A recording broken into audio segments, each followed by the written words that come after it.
할렐루야. 복되고 거룩한 주일을 보내고 새로운 한 주간을 맞았습니다. 여러분들의 삶 가운데 하나님의 세밀한 돌보심이 있기를 주님의 이름으로 축복합니다. 구별된 삶을 통해서 하나님께 기쁨이 되시기를 바랍니다. 오늘 하나님께서 우리에게 주시는 말씀은 출애굽기 34장 27절에서 35절까지는 말씀입니다. 인간은 변할 수 있을까요? 변할 수 있다면 얼마나 변할 수 있을까요? 과연 천사처럼 변할 수 있을까요? 여러분, 예수님 믿은 이후에 얼마나 여러분들의 삶이 변했다고 진단하고 계십니까? 제가 신학교 가기 전에 신학교에 대한 환상이 있었습니다. 신학교에 들어가면 거기엔 천사들만 있겠다. 그도 그럴 것이 예수 잘 믿는 분들, 하나님께 소명을 받아서 일평생 복음을 위해 살겠다고 나선 분들이 모였기 때문에. 그런데 신학교에 입학해서 얼마 안 가서 그 환상은 깨졌습니다. 역시 거기에도 사람들이 있었습니다. 인간은 이처럼 불완전합니다. 우리 안에 죄악된 본성이 있습니다. 부패한 자아가 있습니다. 그래서 기회만 되면, 조건만 맞으면 타협하려고 하고 또 미혹을 받고 심각하게 거룩한 성도의 삶이 흔들립니다. 때때로 하나님을 불순종하고 반역하기도 하죠. 그럼에도 불구하고 여전히 성도라는 이름으로 살아가고 있다는 것이 신기하지 않습니까? 이것은 하나님의 사랑 때문입니다. 저와 여러분들이 구원받은 것, 저와 여러분들이 하나님의 자녀로 살아가는 것, 저와 여러분들의 공로나 의 때문이 아니라고 하는 사실을 여러분 마음속 깊이 새겨 두셔야 될 것입니다. 부족함에도 불구하고 늘 넘어지고 늘 흔들리고 늘 시험에 빠지고 늘 하나님을 반역함에도 불구하고 예수 그리스도의 십자가의 공로는 더럽고 추한 저와 여러분들의 죄를 깔끔하고 완전하게 덮어서 의롭게 하기에 충분한 공로가 된다는 사실을 생각할 때 저와 여러분들이 하나님 앞에 설 때마다 겸손해지지 아닐 수가 없습니다. 그 하나님의 은혜에 감사하지 않을 수가 없는 것입니다. 우리가 지금 출애굽기를 보면서 참 인간들 안 변하는구나, 그 모습을 통해서 저와 여러분들의 모습을 보여주고 있는 거예요. 하나님의 은혜와 하나님의 사랑을 그렇게 많이 받았음에도 불구하고 끊임없이 불순종하고 하나님을 반역합니다. 하나님에 대해서 무지합니다. 하나님은 그들을 하나님 곁에 두고 싶으셔서 그들을 완전하게 구별하시길 원하십니다.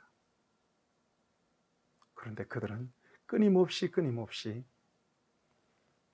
하나님을 박차고 나가려고 하는 그런 본능들을 보입니다. 그 대표적인 사건이 바로 금송아지 사건 아닙니까? 여러분이 금송아지 사건으로 인하여 하나님의 마음에 엄청난 상처를 입은 것이 틀림이 없습니다. 그래서 급기야는 하나님이 이스라엘 백성들과 함께 가지 않겠다고 선언까지 하세요. 목이 곧은 백성들, 고집불통인 백성들. 그러나 모세가 하나님 앞에 간절히 목숨을 건, 차라리 하나님이 함께 가시지 않는다면 우리도 가지 않겠습니다. 하나님이 함께 가시지 않는다면 차라리 내 생명을, 내 이름을 생명록에서 지워주십시오. 하나님 앞에 중보기도로 배수진을 쳤을 때 우리 하나님은 모세의 기도를 통해서 다시 이스라엘 백성들을 품으십니다.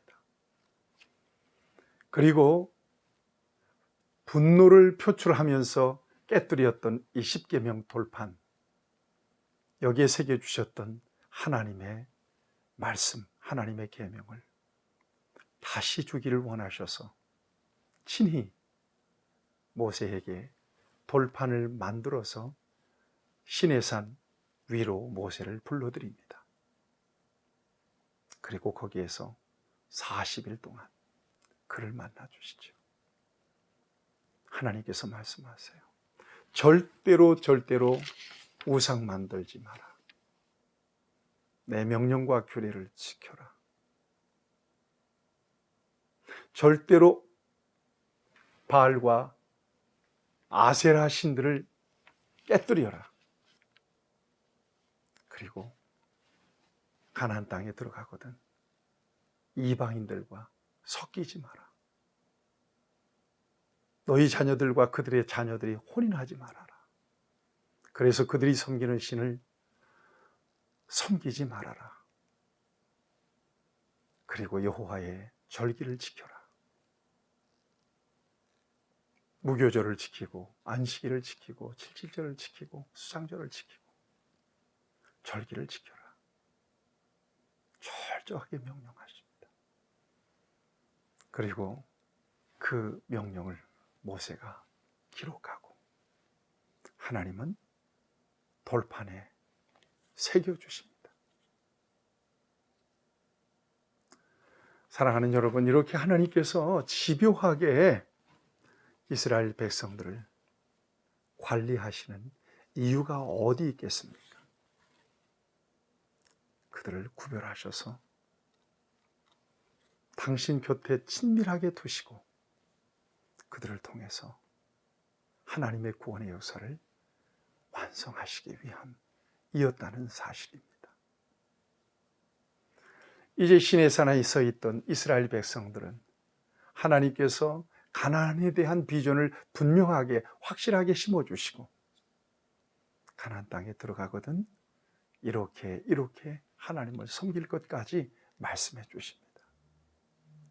그리고 그 말씀을 시내산에서 내려와서 백성들에게 전해줍니다. 여러분 32절에 보세요. 그 후에야 온 이스라엘 자손이 가까이 오는지라 모세가 여호와께서 시내산에서 자기에게 이르신 말씀을 다 그들에게 명령하고 하나님이 주신 말씀을 다 그들에게 명령한 거예요. 그들은 이 명령을 받았습니다. 그리고 지켜야 했습니다. 사랑하는 여러분, 하나님의 말씀이 무겁더라도 지켜내야 되는 거고요. 거추장스럽더라도 지켜내야 되는 거고요. 오늘 저와 여러분들의 생각과 마음에 맞지 않더라도 지켜내야 됩니다. 거기에 생명이 있어요. 거기에서 하나님이 역사하세요. 거기에서 하나님의 기쁨을 얻으세요. 거기에 진정한 하나님의 자녀의 행복이 있습니다. 안전한 삶이 거기에서 보장돼요. 여러분들의 삶 가운데 하나님의 명령과 말씀으로 말미암은 분명한 영적인 기준이 견고하게 서게 되기를 축복합니다. 지금뿐만 아니라 이후의 삶까지 하나님 앞에 서는 순간까지 그렇게 되기를 바랍니다. 그리고 오늘 본문 말씀에서 저와 여러분들이 좀 주목해 봐야 될 말씀은 모세가 하나님을 만나고 난 뒤에 모세가 얼굴에 빛이 났어요. 광채가 났더라는 것입니다. 영광스러운 하나님을 만나고 난 이후에 하나님의 영광스러운 빛이 모세 안에 있었던 것입니다. 그 거룩한 광채가 모세를 덮었던 것입니다. 그래서 그의 얼굴빛이 그렇게 환하게 빛이 났던 것입니다. 그래서 백성들 앞에 설 때마다 수건으로 얼굴을 가릴 수밖에 없게 되었죠.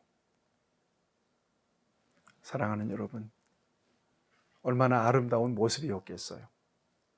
하나님을 만나고 난 뒤에 얼마나 하나님을 깊이 경험했다면, 얼마나 하나님과 긴밀하게 만났다면 그렇게 모세의 외모가 빛이 났을까요? 저와 여러분들의 모습은 어떻습니까? 우리 안에 주님을 모시고 우리 안에 성령님이 계시는데 저와 여러분들의 얼굴빛, 저와 여러분들의 삶은 어떤 분위기입니까? 저는 모세의 얼굴빛이 그렇게 빛이 났다는 말씀을 통하여 마태복음 5장이 떠올라요. 너희는 세상의 소금이다. 너희는 세상의 빛이다. 저와 여러분들은 예수님의 발광체로 이 세상을 사는 사람들인 것을 잊지 않으셨으면 좋겠습니다. 도대체 이 빛이라는 게 어떤 걸까요? 예수님께서 설명해 주십니다. 이와 같이 너희 빛을 사람 앞에 비추게 하여 저희로 너희 착한 행실을 보고 하나님께 영광을 돌리게 하라. 선한 열매예요. 예수님이 우리 안에 계심으로 삶으로 드러나는 열매입니다. 이게 바로 빛된 삶이죠. 저와 여러분들이 이 어두운 세상을 예수 그리스도의 빛으로 밝힐 수 있기를 바랍니다. 여러분들의 얼굴이 진리의 빛으로 그리스도의 사랑으로 밝게 빛나게 되기를 바랍니다. 여러분들의 삶을 통해서 아름다운 열매가, 믿음의 열매가 풍성하게 나타날 수 있게 되기를 바랍니다. 하나님은 저와 여러분들을 오늘도 부르셔서 집착하실 만큼, 질투하실 만큼 저와 여러분들을 품으시기를 원하시고 곁에 두기를 원하십니다. 어제 저는 설교를 통해서 모세의 중보기도를 통하여 모세가 방향키를 잡고 장정만 60만이나 되는 이스라엘 백성들을 앞서서 하나님을 움직이는 사람으로 주도적으로 이끌어가는 모습을 말씀드렸습니다. 한 사람, 하나님의 눈에 드는 한 사람, 하나님께 이름이 기억된 그 한 사람이 얼마나 중요한지를 우리 성도들과 함께 나눴습니다.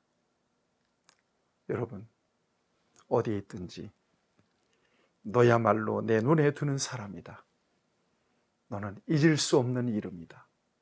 우리의 삶의 자리에서 하나님의 말씀을 순종하는 삶을 통하여 우리 안에 계신 영광스러운 우리 주님의 빛을 드러내는 삶을 통해서 저와 여러분들의 주변이 밝아지기를 바라고 저와 여러분들이 만나는 모든 사람들이 밝아지기를 바랍니다. 기도하시겠습니다. 좋으신 아버지 하나님, 연약한 우리를 붙드셔서 빛의 자녀로 인도해 주신 것을 감사합니다. 늘 넘어지고 흔들리고 불순종하는 우리들을 끝까지 붙드시고 하나님의 구원의 역사를 이루는 좋은 도구로 삼아주시니 감사합니다. 오늘도 겸손하게 부족한 우리들을 품으시고 사랑해 주시고 자녀로 받아주시고 돌보시고 풍성한 은혜를 베푸시는 우리 하나님을 높여드리고 하나님께 기쁨과 만족을 드릴 수 있는 복된 삶을 살게 도와 주옵소서. 예수님의 이름으로 기도하옵나이다. 아멘. 여러분 오늘도 승리하십시오.